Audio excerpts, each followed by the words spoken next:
Mereka yang simpan emas sejak Januari 2025 hingga hari ini, penghujung Mei 2025, telah menguntung hampir 28% dalam tempoh 5 bulan sahaja. Kenaikan sebanyak 128 dalam tempoh 5 bulan ini memang dahsyat. Tapi tuan-puan yang baru saja belajar dan simpan emas, jangan ingat emas ini semata-mata tentang harga dan juga keuntungan. Nak simpan emas, kenalah ada ilmu yang betul. Pesan mentor saya, Tuan Muhammad Zulkifli Safri, bukan emas yang jadikan kita kaya, tapi ilmu emas itu sendiri. Bagi tuan-puan yang baru nak belajar simpan emas, pastikan tuan-puan faham prinsip asas simpanan emas. Emas adalah simpanan jangka panjang, iaitu simpanan 2 tahun dan ke atas. Bermakna apa matlamat yang tuan-puan nak capai dalam tempoh 2 tahun ke atas, duit tersebut sesuai disimpan dalam bentuk emas. Okay, sebagai contoh, tuan-puan nak jadikan sebagai dana umrah ataupun haji, nak beli rumah ataupun nak jadikan sebagai dana persaraan, sesuai syarat. Tapi harga emas dah makin mahal lah. Mesti ada yang fikir macam tu kan?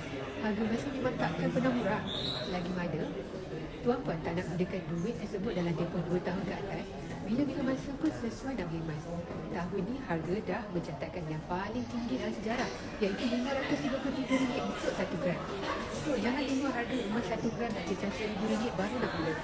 Bagi yang berminat untuk mulakan simpanan asal kemudian emas di Fahmi, boleh rujuk pin video di profil saya atau tip di bio untuk saya bantu sebaiknya.